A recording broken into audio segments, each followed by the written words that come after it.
Hello, hello. Can anyone hear me?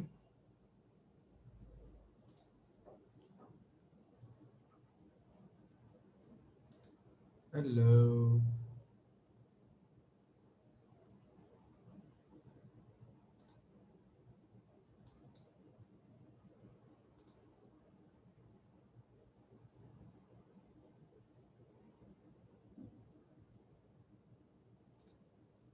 Yep, I can hear myself on YouTube, so it's pretty good then.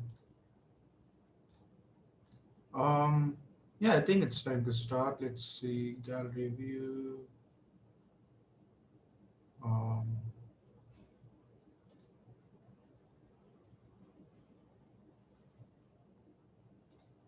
Speaker view. Yeah, let's keep it in gallery view. It's just me, I think, with the camera on. Um, yeah, the weird stuff is it says my name right there, I think, in the call. But on the top it says Robert's talking because I kind of have Robert's meeting here. Right. So for those of you who don't know, Robert officially left Linaro last Friday, was it? And I got OpenHours in that deal, kind of. If you want to look at it that way. So I'll be hosting it. Robert's still in the chat. He's still lurking around to see if I don't say anything bad about him. But yeah, he's still there. Again, anyone watching on YouTube, if you want to come join, have a bit of a personal chat. We There's a Zoom link in the description you can follow. Um, yeah, this is my sort of my first like work week after San Diego's Connect, which was pretty awesome. Got to work on a bunch of stuff, including sort of finalizing the robotic arm and other cool stuff like that. I do have just one blog out since then, which allow panelists to start video. Yep, I I think I remember where it is. Yep, there it is. So now people can start video and we can probably see Robert as well. Hey! Oh, you're back home. I thought you were in San Jose this week. Nope, your mic is muted. It was just for a couple days, but I'm back now. I thought he was there for a while. Right. Um, just finding my blog. There it is. So this was the only blog I could post in time. Since then, things happened. So today, what are we doing today? We are going to take a look at a bunch of boards that were released during the San Diego Connect. I will try to link the purchase links as soon as I can. Um, Probably not during the unboxing, but later down the road. So yeah, let's get started. It's going to be a long one. We have a bunch of boards from a lot of vendors. I'm going to go ahead and change the camera. Hope that works well. There it is. And now it's all zoomed out. Okay, let's see. Increase the zoom. There you go.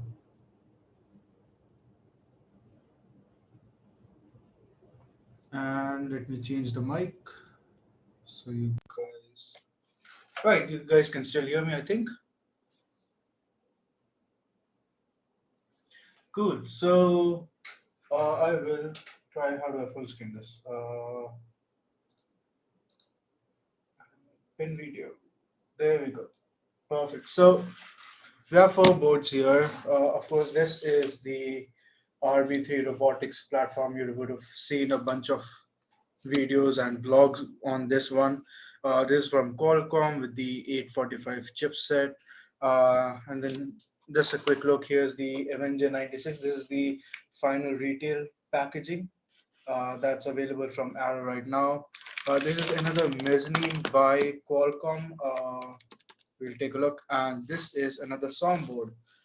We'll take a look at that as well. So first of all, I want to unbox the RB3 because that's actually a pretty huge box. So this is the entire box. Like my hand for scale, it's a huge box.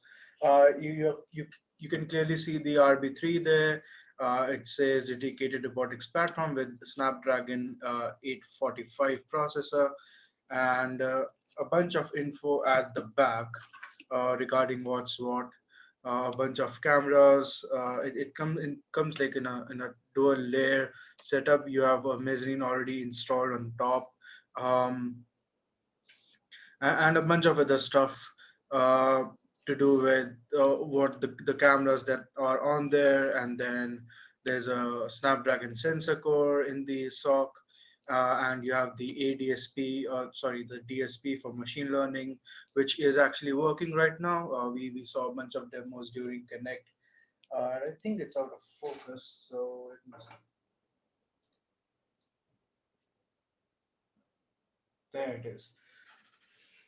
And yeah, let's take it out of the box. You can see 96 boards, ROS, we have that running, and a couple of other things. Pretty huge box. Taking it out, you get a normal, pure white box right there, and it just lifts up to reveal some more documentation inside the box, where you get a quick startup guide, tells you what's what on the board itself. We'll go through that. I pretty much have it by heart at this point. I've played on a fair bit with this board. And then another embedded Linux quick start guide, um, that's there as well. So we have like stable table release and everything for this board with a bunch of stuff that's working. Few things are still in development. I'll go through that as well. And I'm just keeping an eye on chat. Oh, I thought I've moved. Wait, and moving people to panelists as well. So feel free to unmute and talk or ask questions. I might not be able to see the chat right now when I'm doing this. So supposed to have a power adapter here. Someone took it at Connect. I don't know why. I don't know who. And I'm keen to finding out. But for now it's okay. You can have my power adapter, and that's it. That's the whole box. It was just to protect the structure of the board, because it does come in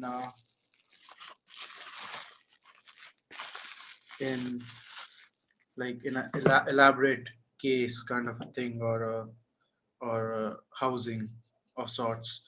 So it houses the two cameras. An interesting story about the camera: they aren't quite working right now, but we have people who might actually get into hacking around with them and getting them to work. But USB cameras always work, and the camera mezzanine should work. If everything's fine on the CSI bus on the high speed headers. So zooming in a bit. Sahaj, while you're Yes. doing that, real quick question.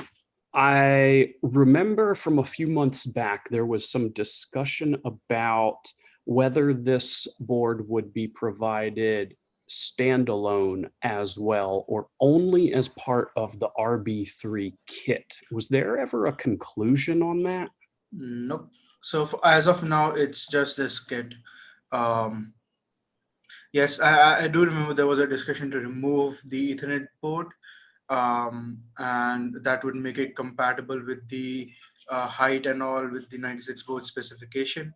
That's why you have the second mezzanine on top, is that to sort of lower the height of the Ethernet jack here. Otherwise, this would be the height of the Ethernet jack and the mezzanines won't fit. And no, I don't think there was ever a conclusion to that. I think that's still under discussion at this point. I can add to that if that's okay. Okay. Yeah. So the ability to sell the board outside of the robotics kit is dependent on how many orders they get. So if, for instance, someone comes in and says, "Oh, we want to buy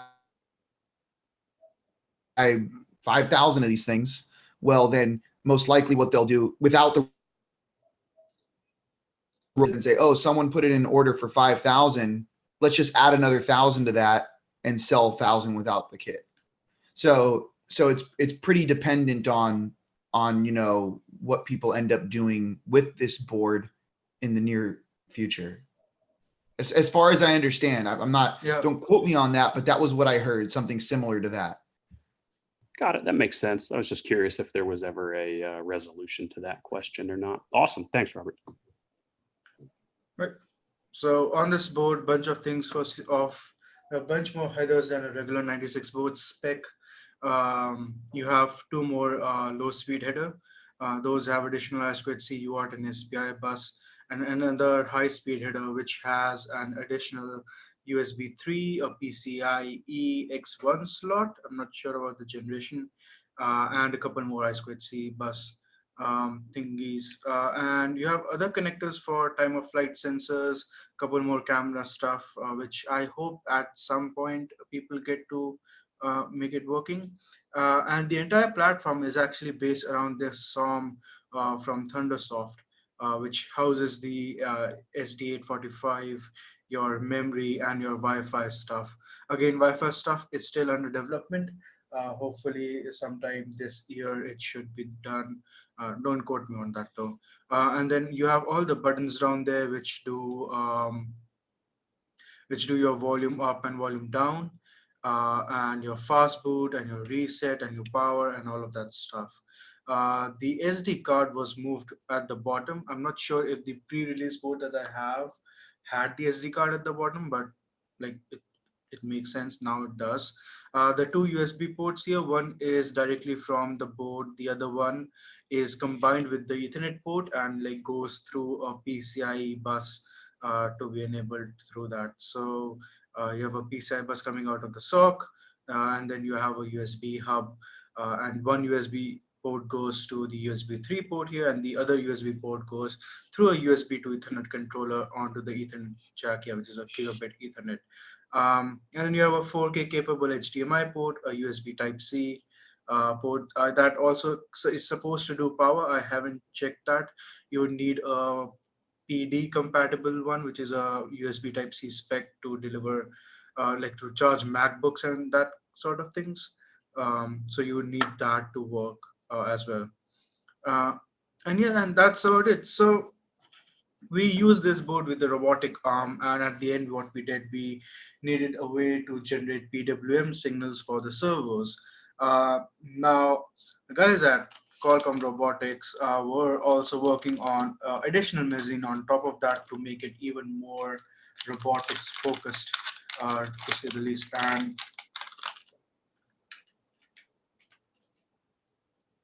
right, so yeah, the pre-release had the SD card slot on the top. The This is the Qualcomm robotics motor control, the robotics mezzanine. And as you can see, this is specifically made for the RB3. It has the additional high-speed header and the additional low-speed header right there, apart from the regular high-speed and low-speed header of the 96 board spec. And it just goes on top kind of like this.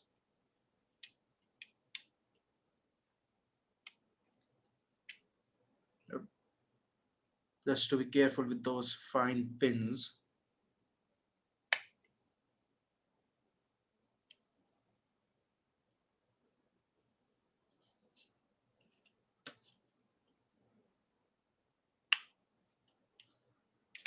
Yep, there we go. So what's all on the motor control mezzanine? We actually have STM32 microcontroller at the back. We have a PCA 9685 PWM chip that does 16 channels of PWM through these pins. And that's what we use to control the robotic arm. Apart from that, it also has another motor controller sock that's specific for some motors. And then you have an FPGA in here. It's a tiny FPGA, like that's the chip.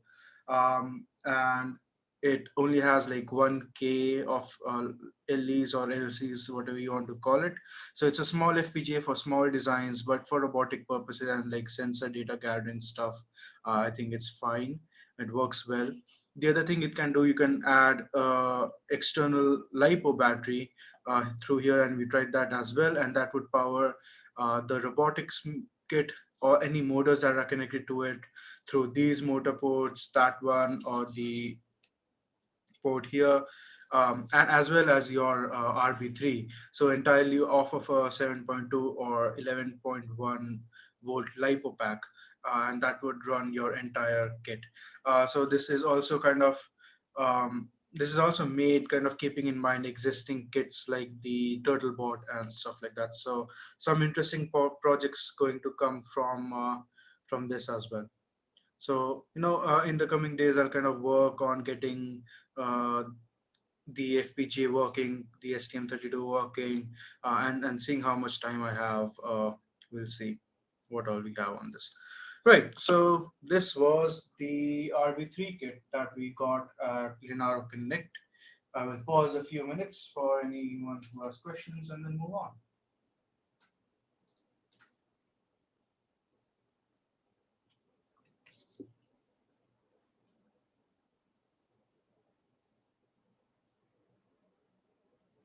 Right. So moving on to the Avenger 96, which released a few months back, and I have the pre-release board, and there was a bit of a flaw that Mani discovered while doing his uh, SAN19 demo day demo work, where some of the I2C pins weren't wired up correctly.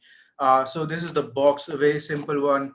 You have all the arrow partners that made this board possible, and then just a bunch of ones and zeros throughout the whole box. That's kind of nice. So you just pull it out. It's taped. I haven't even opened it up. So this is a fresh box, unlike the RB3 one, which had someone took my power supply, and I'm pretty angry about it. And there it is. So you have a getting started link there, and it says sample. Well, it's for me. It's probably won't say sample on the retail box, and it's a static sort of a static repellent or static proof bag inside a static proof bag situation. So they don't really want people touching it, but that's what we're going to do today. And open that up. Not so very clean here, but fine. And there we have the board. So it's a very simple design. The first thing that you notice, and they give you pads as well, which is nice. Very simple, clean design up top. Let me move it right there. Um, and the reason for is it has a very simple power supply design, because it's probably generating like a couple of power rails and that's it. You have your Ethernet PHY, and then you have your RAM, or not RAM actually. I think it's just storage. Um, what does it have? No, I think that's RAM.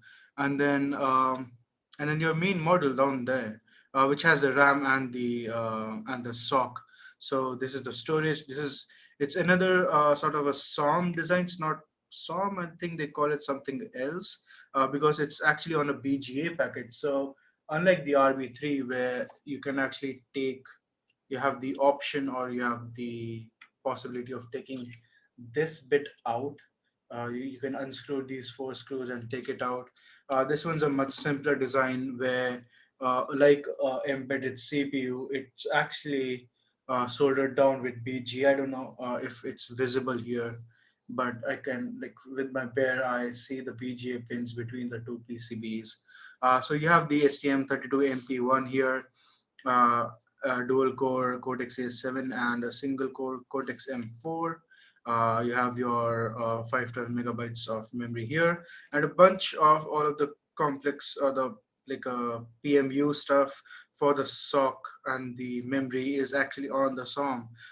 That's why the entire board is so bare and clean looking, like there's nothing on it. You have an RTC, which you don't find on a lot of consumer edition boards, which is also nice. So you can have your battery plugged in, and whether the board's powered on or off, it will keep track of the time. Um, with its real-time clock. You have an option to boot from a bunch of stuff, including, I think there's an onboard EEPROM, and then SD card and the onboard memory. Again, you have your standard 96 board CE stuff, dual USB 2, USB micro, and HDMI and an SD card. This is a CE extended form factor if anyone's curious. And then your regular reset and power button right there. So yeah, very very bare bones. It's a low power and like a remote edge use case kind of a deal where you're not you want to keep it on for a while. The Cortex M4 CPU sort of takes the lead and then switches down the Cortex A7 cores and then turns them back on when it needs more power. And that's sort of how I always see these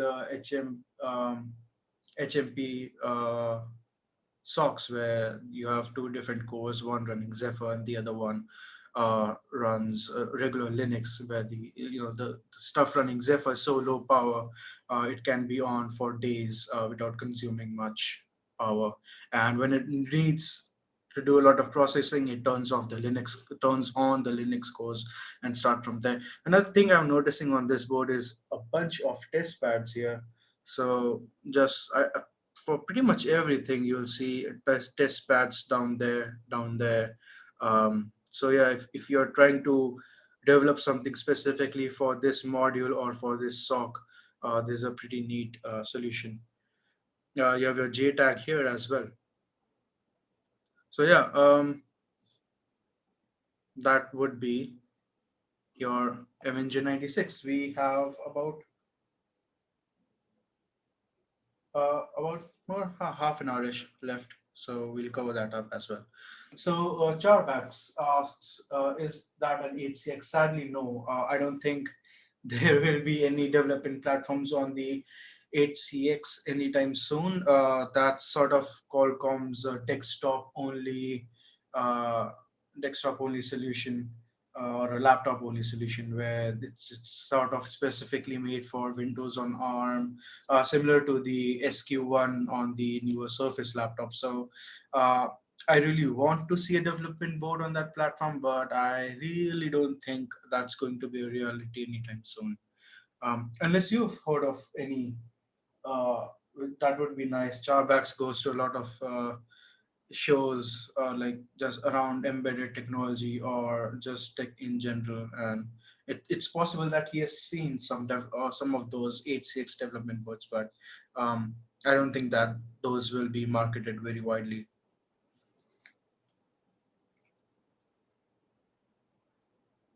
Yep, it is a beautiful sandwich. The Qualcomm one, yeah. Um, right. I will link to Mani's project in a bit as well, which he did on this board, where he had um, sensor data coming in from the Zephyr cores, and then the Linux cores reported those data. So it was just an open AMP connection between the low power and the higher power cores. Right, keeping that one aside as well. Moving on, this was announced, but it's not yet available to buy. There's a very, very interesting board. Uh, it's a part of our SOM spec, and this is the RK3399 Pro SOM, and then you have the accompanying baseboard as well. The baseboard is quite minimal. I'll compare it to the other SOM baseboard as well in a second. But you can see the SOM itself has a huge heat sink. Under there is the RK3399 SoC, which is a very famous one. It's also on the Rock 960, and I have a Chromebook with that SOM. It's a very, very famous and very well supported SOM um, on Linux platform. Again, it has a soldered on real-time clock. I think that is a super cap, but I might be wrong. I really think that is, because there's no reason to solder down a battery. That would be a bad idea. But if it's a super cap, then it's fine. You have your Wi-Fi stuff here, your HDMI, your USB 3, your Type C port, your SD card, and a bunch of these small ports here, which I still don't know because I don't have any I have not went through documentation. Yep. So Hajar, are those kind of look like the Grove Yeah, I connectors? was. Are they or are they Yeah, not? I can compare. I think so. This is the no, they are not. So this is Oh, the okay. link spread mezzanine, and these are Grove connectors. And I yeah, or Okay, yeah, so no, it's off. Yeah. yeah. What's that huge heat sink on there for? If the RK3399 really Oh, requires that big of a heat sink? well, if you want to run it at like constant clock speeds, yeah. Wow. Even while doing some of the panfrost testing, I needed to build Linux quite a few times on the Rock 960, and I had to have an active fan on there for a long time, otherwise it would just shut down. Like it gets hot, but it's a fairly powerful sock. So um, yeah, yeah, it Have you has booted two. that one up yet? No, I just got it out of the packaging. I haven't had time yet. Nice. Sahaj, is Yes. that an Android only device, or Um, does that support Linux as well? so it would probably require some device tree stuff, but RK3399 is like almost 100% enabled upstream. So there is no point just running Linux on this.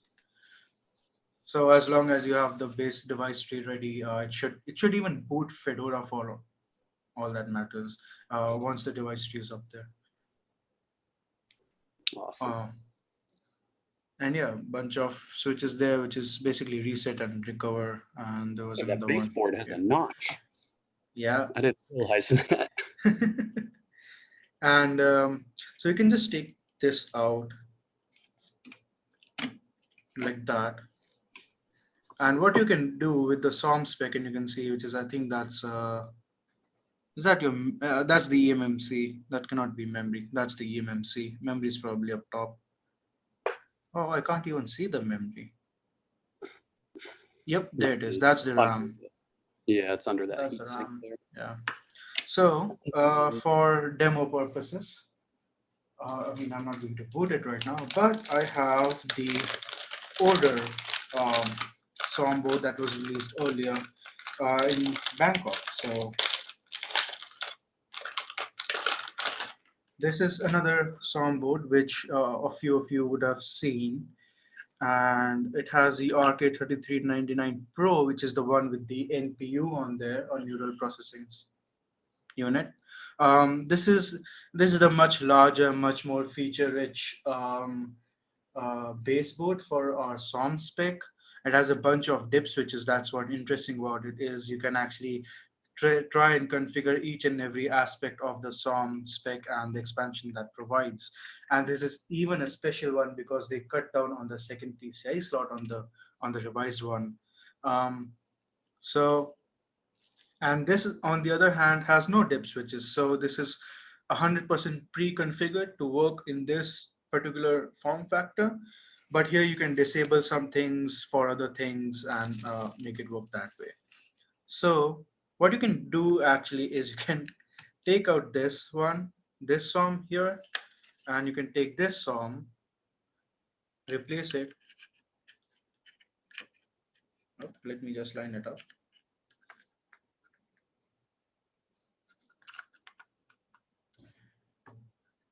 Replace it like that, and the way it's made, it would just work, and you'll get access to whatever's enabled on the sock. So if all the PCI lanes are enabled on the sock on the SOM, then you should get DM.2, the both the PCIes and your USBs and your Ethernets and everything else. If it's not enabled, then that won't work. That's a limitation on the SoC side. So again, these are two technically different SoCs. That's the Pro and that's the non-Pro variant. But if you have, say, a Snapdragon SoC on here, or MediaTek one, or a high silicon one, it would still work. You can just pull that off, because the device tree would not be written for the baseboard, it would be written for the SOM. So the device tree will define what all is exposed over the pins here.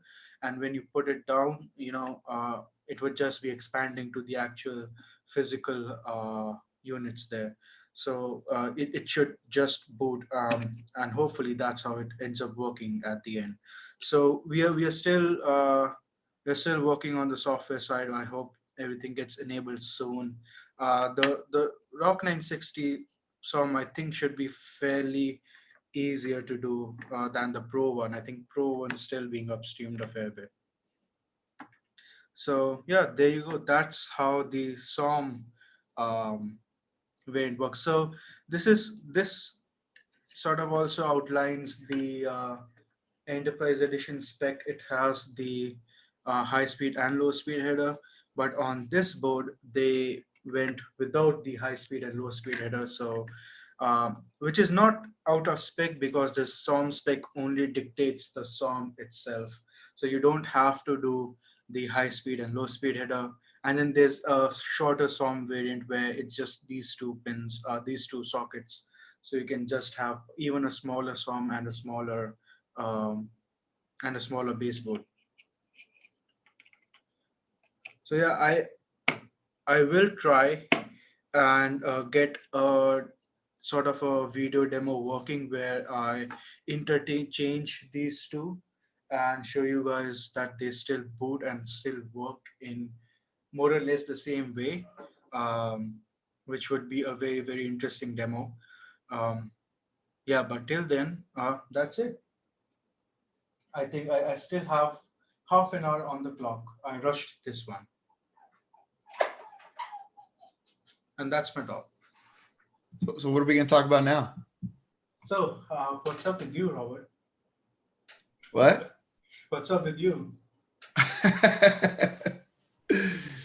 Oh, nothing. Went into the office for the first time yesterday. It was interesting, to say the least. After working from home for almost 4 years, it was pretty crazy to, actually see an office. But yeah, it's starting. It's all become very real. And I'm so proud of you, dude. This is awesome. I'm glad that you went in, you updated the OpenHours page, first episode. This is cool. Yeah, I was really hoping to hit Season that one, R. episode one. What happened? Thought someone said something. I Oh, think that was me. All I said was this is season one, episode one of Sahaj Hours. Oh yeah, there you go. Yeah. So I mean, we are working on I say we are working on we're working on getting permissions to do a hopefully somewhat of an aggregate of, let's call it, like, tech podcasts. So it'd be really nice to be able to kind of showcase all the things that are going on in this world. You have the Works on ARM stuff. You have some of the things that they're doing around embed. You have OpenHours. You have some of the, I think John Masters does a podcast. Like there's pretty much, it feels like somewhere you can go at least once every day. And whether you can make one or whether you can make them all, it would be nice to kind of like put all these, shows together on a single location so that people can go choose what they want to go watch, almost like a TV guide. So we'll hopefully find a way to aggregate that stuff around. But yeah.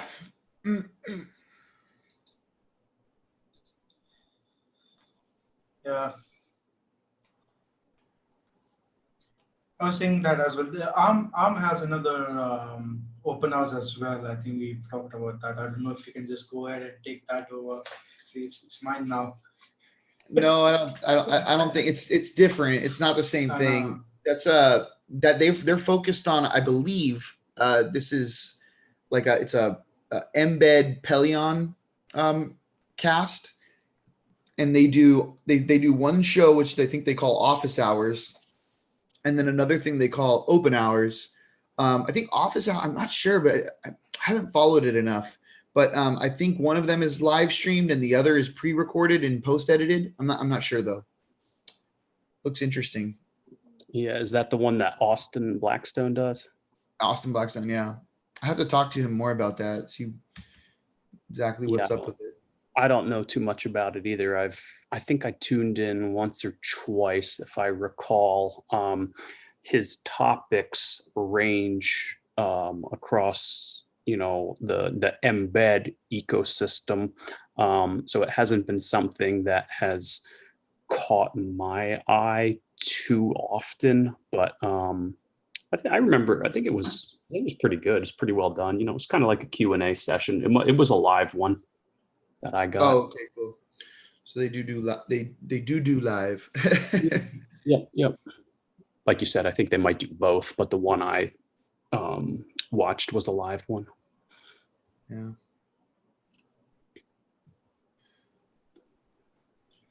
Cool. Yeah, I mean, I have a few more things planned for OpenHours, and we'll see how it goes.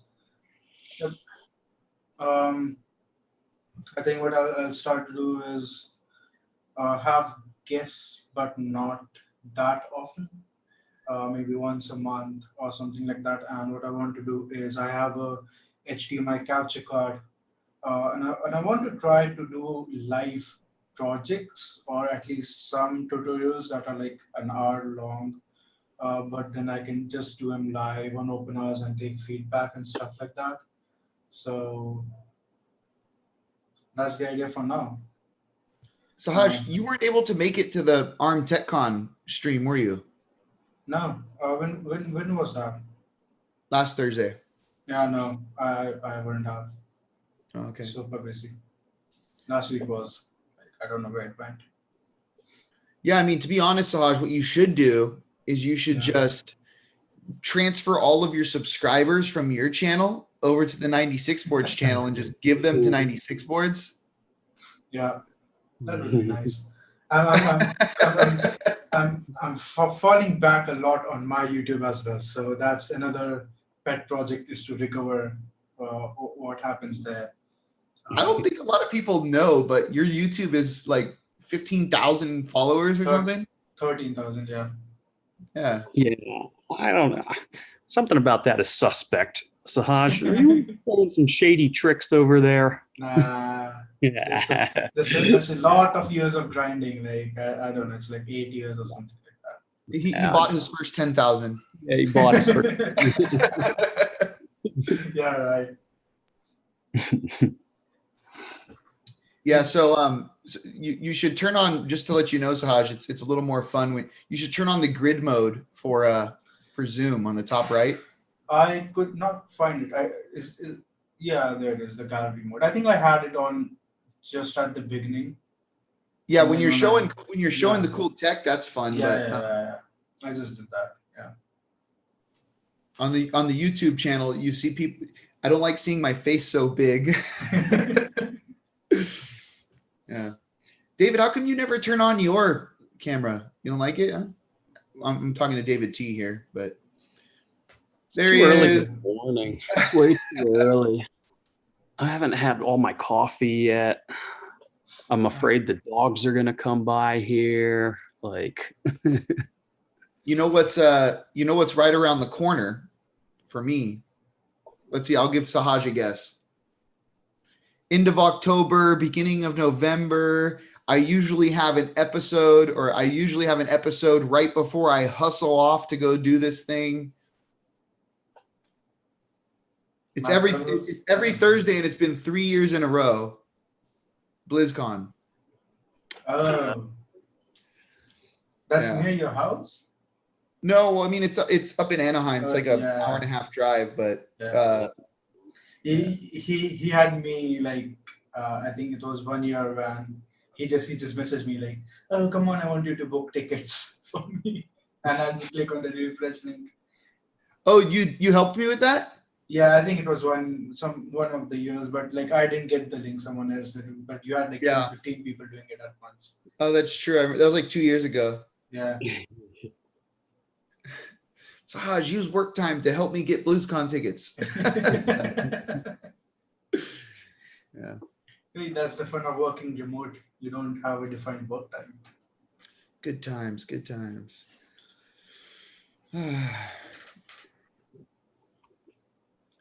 I don't know. I think I'll just call this one in early and try to make it an hour long uh, from the next one. I don't really have another topic to talk about right now. So, All right. Well, thanks.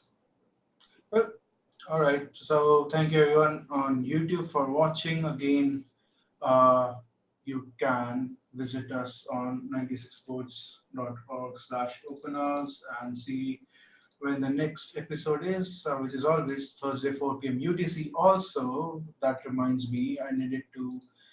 This is an off chance now to change the open hours time slot. Um, what I'm going to do is to create like a Google sheet and a simple one, and just take in info about whether people want the time slot to be changed, and if so, to what. And if enough people vote and enough people want it to be changed, then it would be, unless it's like my midnight, then probably not. Then I'll keep this one. But I'm thinking if it could be more during my evening-ish or daytime, that would be a bit better, because this cuts right into the dinner time. Um, right. So that's about it. Just keep in mind for the Google sheet, Google form I create. I'll post it at a bunch of places and on next open hours as well. So apart from that, I don't think we have Mani on the call. So Mani's minute won't be a thing today. Maybe next time. Anywho, thank you all for watching. Thanks for joining. Um, do stick around for after hours. I'm not closing the live. I'm not closing the Zoom channel. Only the live stream would be gone. And people who are watching the live stream can follow the link in the video description to our Zoom call and join us there. A lot of people do talk during the after hours as well. So, yeah. Bye YouTube, and see you next week. Same bad time, same bad channel.